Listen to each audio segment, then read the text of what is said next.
এই বাংলাদেশের মাটিতে আমরা জাতীয়তাবাদী দল বেঁচে থাকতে হাসিনার কোনো প্রেতাত্মা এই শাহবাগের মাটিতে 21 নম্বর ওয়ার্ডের সভাপতি হিসেবে আমার রক্ত থাকতে, আমার অঙ্গ সংগঠনের আমরা এখানে দাঁড়াতে দিব না।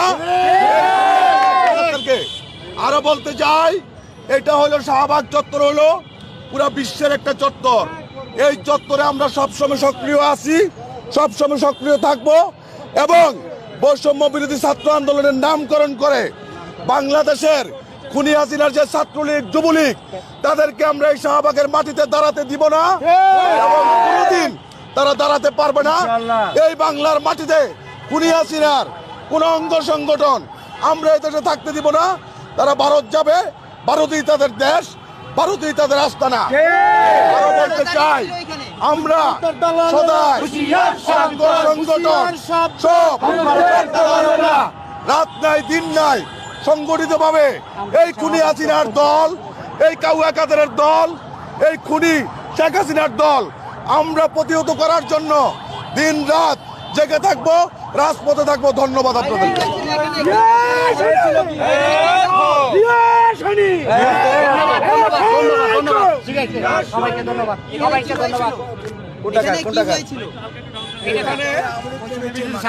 বৈষম্য বিরোধী ছাত্র আন্দোলনের নাম করে আওয়ামী লীগ যুবলীগ এই খুনি হাসিনার কিছু পেটুয়া বাহিনী তাদেরকে বিকৃত করে, তাদের নাম বিক্রি করে এখানে শাহবাগ চত্বর অবস্থান নিতে চাচ্ছে।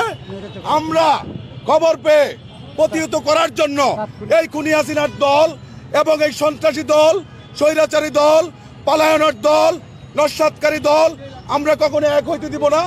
আমরা জাতীয়তাবাদী শক্তি 21 নম্বর শাহবাগ থানার 21 নম্বর ওয়ার্ডের সকল জনগণ এবং 20 নম্বর ওয়ার্ডের সবাই, যুব দল, ছাত্র দল, স্বেচ্ছাসেবক দল, মূল দল, কৃষক দল, শ্রমিক দল সব মিলে আমরা এই আওয়ামী লীগকে প্রতিহত করব। তাদের এই বাংলার মাটিতে আমরা কখনো মিছিল না তাদেরকে দাঁড়াতে দিব না এবং এই প্রতিজ্ঞা আমরা আরো আগেই শপথ নিয়েছি। আমরা দরকার হয় 24 ঘন্টায় রাজপথে থাকবো, তারপরও তাদেরকে আমরা দাঁড়াতে দিব না।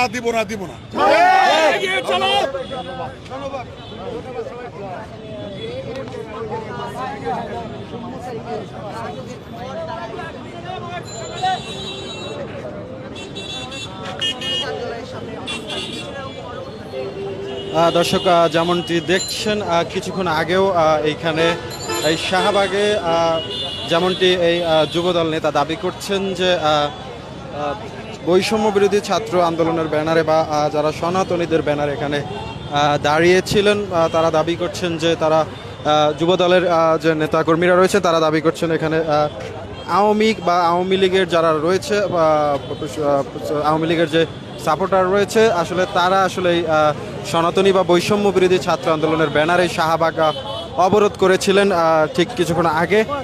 তখন আসলে তারা এই যে যুব দলের যে নেতাকর্মীরা রয়েছে তারা এখানে এসে কিন্তু তাদেরকে এখান থেকে প্রতিহত করছে বলে জানিয়েছেন এবং এই মুহূর্তে কিন্তু এই যুবদল নেতাকর্মীরা কিন্তু এই ঠিক শাহবাগ চত্বরে কিন্তু আপনারা দেখছেন যে অবস্থান করছে। দর্শক, এই মুহূর্তে যে যেখান থেকে লাইভটি দেখছেন শেয়ার করতে পারেন এবং কমেন্টে আপনাদের মতামত জানাতে পারেন যে চলমান পরিস্থিতি নিয়ে, দেশের সার্বিক পরিস্থিতি নিয়ে আসলে আপনারা একজন সাধারণ নাগরিক হিসাবে বা সাধারণ বাসিন্দা হিসাবে কি ভাবছেন বা আপনাদের মন্তব্য, প্রতিক্রিয়া কি সেটা কিন্তু কমেন্ট বক্সে জানাতে পারেন।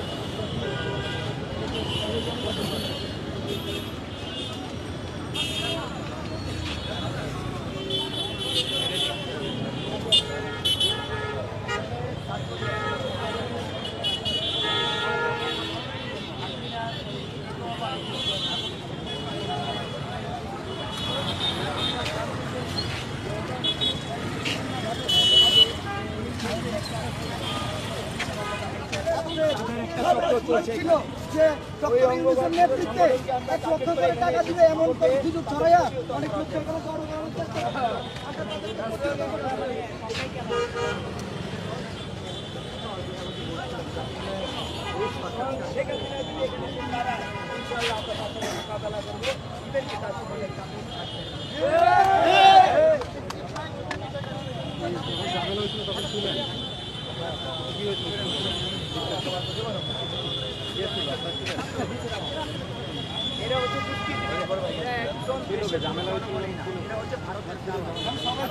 একটা প্রোডাক্ট রয়ের এজেন্ট হিসেবে কাজ করছে শান্ত দেশটাকে কিভাবে অস্বাভাবিকভাবে এটাকে উগ্রস করা যায় গরম দেখা জনগণের ভিতরে একটা বিবৃতি সৃষ্টি করা যায় সেই চালিয়ে যাচ্ছে বিরোধভাবে যেটা আমরা জানতে পেরেছি ইনশাল্লাহ আগামীতে ওদের উপস্থিত বাংলার মাটিতে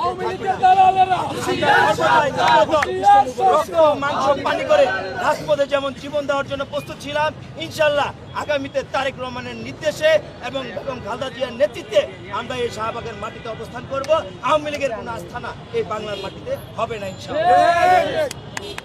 এই যে ভারতীয় যে সমস্ত মানে ছাত্র জনতার নামে বা ছাত্ররা হোক যুব হোক তারা হুট করে রাস্তা বেরিয়েছে এটা কি একটা পুরোপুরি ষড়যন্ত্র দেখছেন?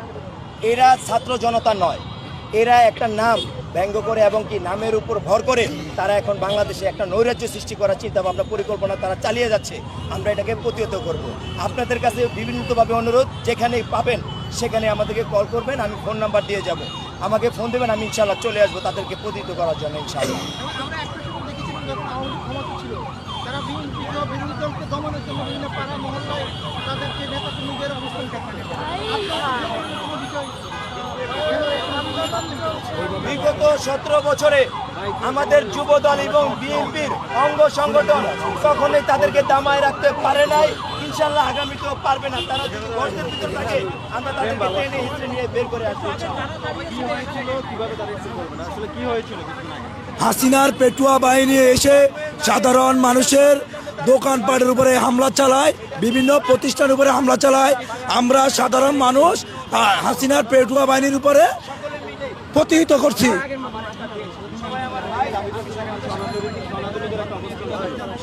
না, এই সবই আসলে মিথ্যা কথা।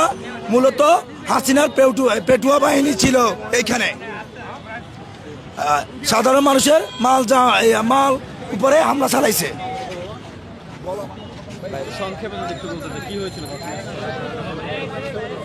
এই আমার বড় ভাই আসছে, এনার বক্তব্য নেন ভাই। এই দল আছে, এই আন্দোলন সংগ্রামে দল আছে, এই ইমন ভাইয়ের নেতৃত্বে দল আছে, সেই দল শাহবাগ, ইমন ভাইয়ের ভয় নাই, রাজপথ ছাড়ি নাই, ইমন ভাইয়ের ভয় নাই, ইমন ভাইয়ের অ্যাকশন, ডাইরেক্ট অ্যাকশন, যুব দলের action, direct action, action to action, direct action. শুনে সাক্ষাৎ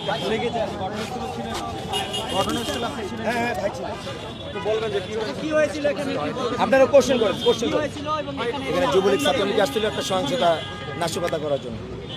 আপনারা জানেন শেখ হাসিনা 5ই আগস্ট পালিয়ে যাওয়ার পর থেকে বিভিন্ন জায়গায় আপনারা দেখেছেন, সে কিছুদিন আগে বলেছিল যে তারা 0 পয়েন্টে যাবে, শহীদ নূর হোসেন চত্বরে তারা কি ফুল দিবে। এটা বইলা তারা কিন্তু কি করছে, বাংলাদেশের মানুষ সবাই কিন্তু প্রস্তুত ছিল যে শেখ হাসিনার লোকজন আসবে, তাদেরকে মোকাবেলা করবে, তারা কিন্তু সেখানে আসে নাই। আজকে তারই ধারাবাহিকতায় আওয়ামী লীগের, যুবলীগ, ছাত্রলীগ, ঢাকা সহ ঢাকার বিভিন্ন জায়গায় আপনারা দেখেছেন অটো রিক্সা লীগ নামে পরিচিত হয়ে গেছে ইদানিংকাল আওয়ামী লীগ। আওয়ামী লীগ তাদের যে অবস্থান, রাজনৈতিক অবস্থান, সেটা থেকে সরে গিয়ে কখনো হিন্দু লীগ, কখনো অটো লীগ, বিভিন্ন পরিচয়ে একেবারে নিকৃষ্টতম যে পরিচয়গুলো আছে সেগুলোর মাধ্যমে তারা এখন রূপ ধারণ করতেছে। ইভেন্ট তারা চেষ্টা করছে যে বাংলাদেশের মানুষ 5ই আগস্টের পরে তাদের যে স্বাধীনতা, মানে আওয়ামী লীগ বিগত 17 বছর বাংলাদেশের মানুষের যে স্বাধীনতা হরণ করে রেখেছিল, সেটা যখন বাংলাদেশের মানুষ আওয়ামী লীগ থেকে মুক্ত করে নিয়ে আসছে, তাদের স্বাধীনতা তারা অর্জন করেছে এবং কি তারা তাদের স্বাধীনতা ভোগ করবে। ঠিক ওই সময় শেখ হাসিনা ভারতে বসে বিভিন্ন ধরনের বাংলাদেশকে সারা পৃথিবীর মানচিত্রে কিভাবে অপমান করা যায়, শেখ হাসিনা সেই চিন্তা ভাবনায় লিপ্ত। আপনারা দেখেছেন তার ফলশ্রুতিতে আওয়ামী লীগের সন্ত্রাসী বাহিনী যারা, তারা বিভিন্ন স্কুল কলেজে হামলা করা শুরু করে দিয়েছে এখন ছাত্রদের উপরে, সাধারণ ছাত্রদের উপরে।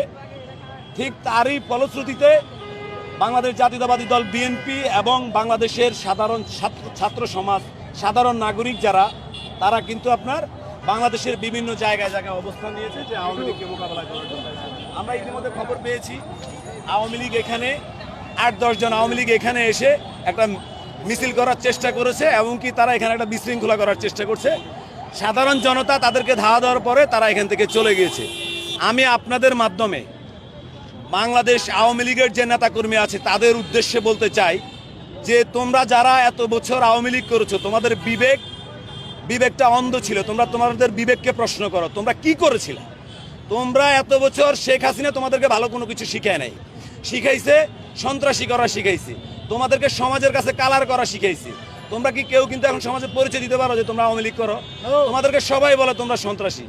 তাই আমি আওয়ামী লীগের নেতাকর্মীদের উদ্দেশ্যে বলবো, তোমরা ভালো হয়ে যাও, সুন্দরভাবে বাংলাদেশে থাকো, ব্যবসা বাণিজ্য করো, চলাফেরা করো, কোনো সমস্যা নাই। কিন্তু তোমরা যদি কোথাও কোনোভাবে বাংলাদেশের মানুষের সাথে কোনো অন্যায় করার চেষ্টা করো, তাহলে বাংলাদেশের মানুষ তোমাদেরকে প্রতিহত করবে এবং কি বাংলাদেশের আইন অনুযায়ী তোমরা কারাগারে থাকবা। কিন্তু ভাই আমার একটা প্রশ্ন